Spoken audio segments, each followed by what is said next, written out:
तो आज की ये कहानी केवल डरावनी नहीं बल्कि थोड़ी डिस्टर्बिंग है। एक कड़वा सच है हमारे समाज के कुछ हिस्से का। एक ऐसा सच, एक ऐसी भयानक घटना जो शायद किसी के साथ में होनी नहीं चाहिए। आप सभी से एक रिक्वेस्ट है कि इस कहानी को पूरा सुनिएगा और आपकी क्या राय है या आप भी किसी ऐसी कहानी के बारे में अगर जानते हो तो हमें कमेंट में ज़रूर लिख करके बताइएगा। नमस्कार दोस्तों, मेरा नाम है धीरज जोशी और आप देख रहे हैं द येलो स्टोरीज। आज की ये कहानी सुनाते वक्त शायद मेरे चेहरे पे बिल्कुल हंसी नहीं आएगी। हाँ, गुस्सा ज़रूर आएगा, रोष ज़रूर होगा, जिसको शायद मैं इस वीडियो में दिखा भी नहीं पाऊंगा। कहानी शुरू करते हैं। ये केस आया है और ये कहानी आई है हमें बेंगलुरु से। भेजने वाले ने तो अपनी डिटेल्स बताने से मुझको मना नहीं किया, लेकिन मैंने खुद डिसाइड किया कि मैं किसी का भी नाम इस स्टोरी में ओरिजिनल नहीं रखूंगा, तो मैंने ये सारे नाम बदल दिए हैं। बेंगलुरु में भी ये घटना कहाँ पर हुई, मैंने वो जगह का भी नाम जो है बदल दिया। हाँ, ये किस्सा ज़रूर बेंगलुरु का है। सुनिए। एक शख्स है राजू, जो अपनी फैमिली के साथ में बेंगलोर में कनकपुरा रोड के आसपास कहीं रहता है। मैं कहूँगा रहता था। सामान्य परिवार, लेकिन परिवार में केवल 2 लोग, 2 बेटियां। पत्नी का देहांत काफ़ी समय पहले हो चुका था, तो अब ये अपनी 2 बेटियों के साथ में रहता है। इनकी एक नर्सरी है, जीवन गुजारने के लिए नर्सरी है। तो काफ़ी बड़ा आंगन है, हरा भरा एरिया है, पेड़ पौधे काफ़ी हैं। राजू अपनी बीवी के देहांत के बाद ना काफ़ी सदमे में रह रहा था। तो सदमे में आ करके उसने दारू शराब पीना शुरू कर दिया। वो इतना शराबी हो गया था कि लगभग हर दिन जो है वो शराब पीता था। उसकी छोटी जो बेटी थी वो अपनी पढ़ाई के साथ साथ नर्सरी भी चलाती थी, क्योंकि पिता तो दारू के नशे में थे। तो बेटी को अपना घर संभालना है, तो अपनी कम उम्र में लड़की ने अपनी पढ़ाई के साथ साथ नर्सरी वगैरह भी देखना शुरू कर दिया, बल्कि वो पहले से नर्सरी देखती थी। बड़ी बहन ने फैसला कर लिया था कि वो जल्दी कोई जॉब वगैरह ढूंढ करके इस जगह से बाहर निकल जाएगी, because she needs to earn money to support her sister. और ऐसा ही हुआ। उसकी जॉब एक कॉल सेंटर में लगी जो चेन्नई में था, तो पैसा भी अच्छा था, तो वो बैंगलोर से चेन्नई शिफ्ट हो गई। तो आप ये समझिए कि छोटी बहन का नाम है रेखा और बड़ी बहन का नाम है राधिका। छोटी बहन रेखा, बड़ी बहन राधिका। रेखा अभी नर्सरी संभालती है और स्कूल में पढ़ाई कर रही है, और राधिका जो है वो बेंगलोर से चेन्नई शिफ्ट हो गई है जॉब करने के लिए कॉल सेंटर में। सो 2 साल निकल गए। रेखा अब 12th क्लास में पढ़ रही है और उसकी एजुकेशन सपोर्ट कर रही है उसकी बड़ी बहन राधिका। राधिका सिर्फ अपनी छोटी बहन से ही बात करती है और किसी से बात भी नहीं करती अपने फैमिली में, और करेगी भी किससे। पिताजी सुबह निकल जाते हैं, यहाँ वहाँ घूमते हैं, शाम को दारू पी करके वापस आ जाते हैं और सो जाते हैं। तो पिताजी से बात करने का तो समय उसके पास है ही नहीं। अब पिताजी के पास किसी से बात करने का समय नहीं। एक दिन अचानक से खबर आती है राधिका को कि उसकी छोटी बहन रेखा ने आत्महत्या कर ली। उसने अपने ही घर में खुद को पंखे से लटका लिया। ना किसी को कारण पता पड़ा, क्योंकि ना तो उसने किसी से बात करी थी और ना ही कोई लेटर वगैरह वहाँ पे मिला किसी को। अब ये सब देख करके जो राजू था, उसका पिता, अब वो पूरी तरह टूट चुका था। पहले माँ के गुजर जाने पे और अब बेटी के चले जाने पे। अब ये गम इतना बढ़ चुका था उसका कि उसको दीन दुनिया से कोई लगाव ही नहीं रहा और शराब के नशे की तरफ चला गया। छोटी बहन रेखा की मौत के बाद बड़ी बहन राधिका इतने सदमे में आ गई कि वो तो चेन्नई से बेंगलुरु भी नहीं आ पाई। खबर सुन करके उसकी हालत बैंड हुई, हॉस्पिटल में एडमिट हुई, और तब तक यहाँ पे जो है रेखा का जो है अंतिम संस्कार भी हो गया। अच्छा, ये होने के कुछ ही दिनों के बाद एक रात क्या हुआ कि राजू, जो उसका पिता है, उसको शाम के टाइम पे ऐसा लगा कि उसने घर के अंदर किसी को देखा। ये भी काफ़ी हद तक उसे क्लियर था कि कोई लड़की दिख रही थी उसे, लेकिन वो इतने नशे में था कि थोड़ी देर में खुद ही सो गया। सुबह उसने ये बात गांव वालों में मतलब आसपास के लोगों को बताने की कोशिश करी, लेकिन एक शराबी पे कौन विश्वास करेगा? भाई शराबी है, हेलुसिनेट कर सकता है। तो सब ने उसे इग्नोर कर दिया। अगली रात भी राजू ने महसूस किया कि किसी ने उसको हिला करके उठाया, और जैसे ही राजू उठा, किचन में से कुछ बर्तन गिरने की भी आवाज़ आई। राजू भले नशेड़ी होगा, लेकिन डर तो उन्हें भी लगता है, तो डर गया वो काफ़ी। रात में ही बाहर निकला, लोगों को उठाया, उसने बताया कि मेरे साथ में ऐसा ऐसा हुआ है। लेकिन सबने फिर वही किया कि भाई तू नशे में रहता है, तेरे से बात करना बेकार है, सो तू जा और सो जा, सुबह बात करेंगे। राजू पे तो उसके आसपास के लोग विश्वास करने को तैयार ही नहीं थे, लेकिन राजू के साथ में ये घटनाएं 1-2 हफ्ते क्या काफ़ी समय तक लगातार चलती रहीं। कभी कोई राजू को सोए में हिला देता, कभी कोई उसके कान में आके उसका नाम लेता, और कभी उसे एक लड़की का साया, लड़की या औरत का साया अपनी आंखों के सामने भी दिखता। लेकिन वो किसी से कुछ बोल ही नहीं पा रहा था। हालांकि बोलने की कोशिश बहुत कर रहा था, लेकिन कोई उसकी बात पे विश्वास करने को तैयार ही नहीं था। तो राजू ने परेशान होकर के पास के एक मंदिर में पुजारी को जाकर के ये सारी बातें बताई। पुजारी ने छोटी सी पूजा करी और एक काला डोरा लेकर के उसको बांध दिया और बोला ये एक और काला डोरा है, ये जा कर के अपने घर के फलानी जगह पे जा कर के बांध दो। राजू घर में आया, राजू ने वो डोरा वगैरह बांध दिया। राजू वो खुश था, शराब तो पीता ही था, लेकिन तब भी खुश था कि आज रात से कम ये ऐसी कुछ चीज़ें नहीं होंगी, क्योंकि अब तो पंडित जी ने डोरा दे दिया है। लेकिन कुछ भी नहीं बदला, बल्कि अब चीज़ें और बढ़ गई राजू के साथ में। ये चीज़ें इतनी बढ़ गई राजू के साथ में कि शायद राजू उनको बर्दाश्त भी नहीं कर पाया, और लगभग 1 महीने के अंदर अंदर राजू ने अपने ही आंगन में लगे हुए एक बड़े पेड़ पे लटक करके अपनी जान दे दी।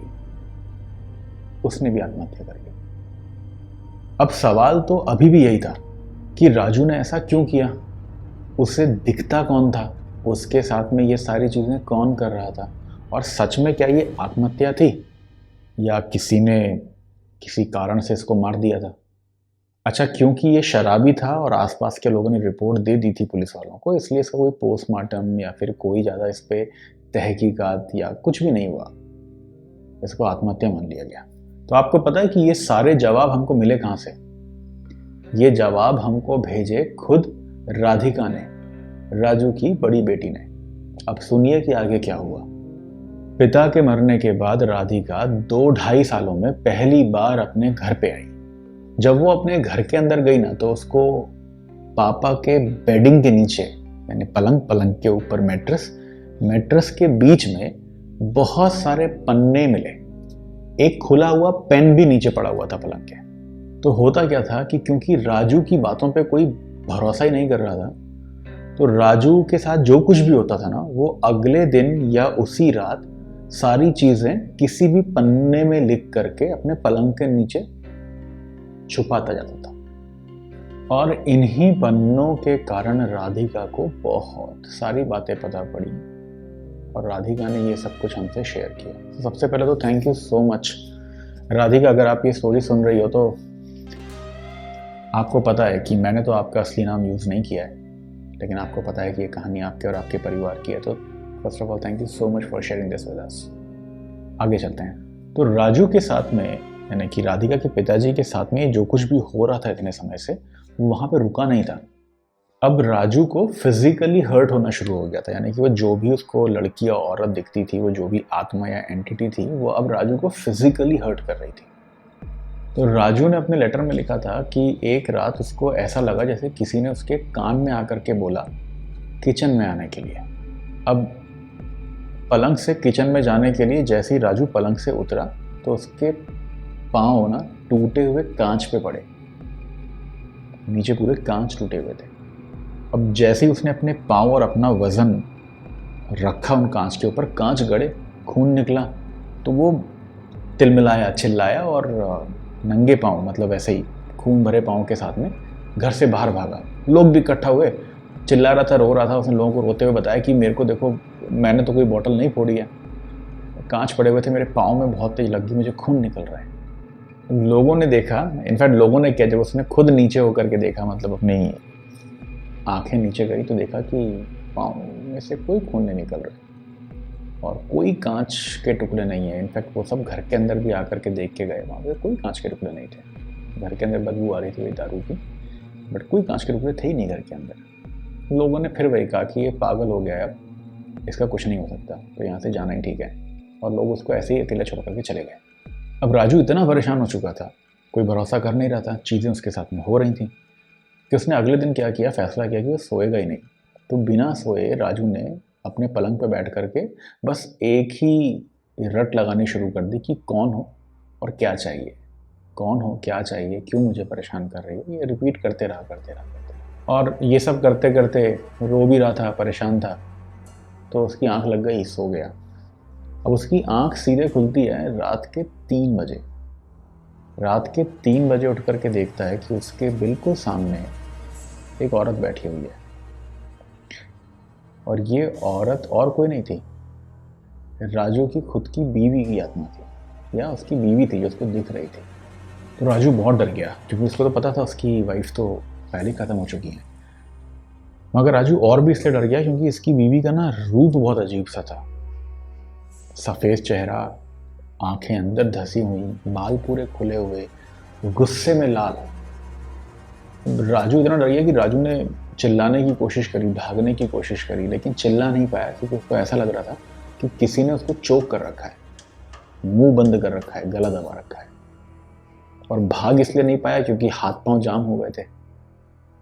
इसके बाद रोते हुए राजू की पत्नी ने राजू को बोला कि उसकी बेटी की मौत का जिम्मेदार और कोई नहीं बल्कि खुद राजू है।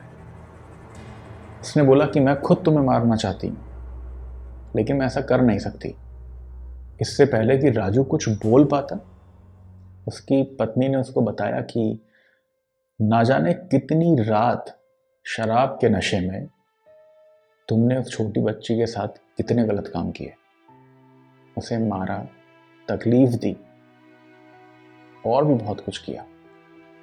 और आखिरी में जब वो हार गई तो उसने अपनी जान दे दी। अब तुझे भी मरना होगा, मैं तो तुझे नहीं मार सकती, लेकिन तू खुद अपने आप को मारेगा, नहीं तो इसी तरह मैं तेरा जीना हराम कर दूंगी। राजू को तो समझ में नहीं आ रहा था कि वो बोले क्या। तो उसकी बीवी ने उसको एक और चीज़ बताई। राजू की बीवी ने उसको बताया कि जो बाहर एक बड़ा सा पेड़ लगा है ना, वो 17 साल पहले रेखा ने अपने हाथों से लगाया था। बहुत दिल के करीब था उसके ये पेड़, इस पेड़ में जान बसती थी उसके। अब वही पेड़ उसकी निशानी है, और इसी पेड़ पे लटक के मरेगा तू। इतना बोल के वो गायब सी हो गई। मगर इसके बाद राजू सो भी नहीं पाया। राजू को अभी भी कुछ यकीन नहीं हो पा रहा था कि वो ऐसा कैसे कर सकता है नशे की हालत में। रेखा आखिर थी तो उसी की बच्ची। अगली दोपहर अचानक से रेखा की एक दोस्त अपने पिता के साथ में इसके घर पे आई, और बड़ी हिम्मत जुटा के उसने राजू को बताया कि अंकल, कि रेखा ने उसे सब बताया था कि आपने उसके साथ में क्या क्या किया, और उसने कहा था कि अगर अब ये सब कुछ नहीं रुक पाया तो मैं अपनी जान दे दूंगी। राजू बस वहां से उठा और भाग गया, वहां से चला गया। और अगली सुबह उसी पेड़ पर राजू की लाश लटकती हुई मिली लोगों को, उसी पेड़ पे जिसे रेखा ने 17 साल पहले अपने ही हाथों से लगाया था। दोस्तों, जैसा मैंने वीडियो के शुरुआत में ही कहा था कि ये कहानी सिर्फ डरावनी नहीं बल्कि डिस्टर्बिंग है, दुखदाई है। एक बेटी का दर्द, एक माँ का बदला, और कुछ ऐसा जिसकी कल्पना करते हुए भी ना कलेजा फट जाता है। आज की इस कहानी के बाद कोई सवाल नहीं है मेरे पास, बल्कि रिस्पेक्ट है, और मैं सल्यूट करता हूँ उनका जिन्होंने हमको ये कहानी भेजी। Sorry for Rekha and salute to Radhika. आज के लिए इतना ही दोस्तों। मैं कोशिश करूंगा आप लोगों से जल्दी मिलने की, कुछ ऐसी ही। तब तक के लिए नमस्कार।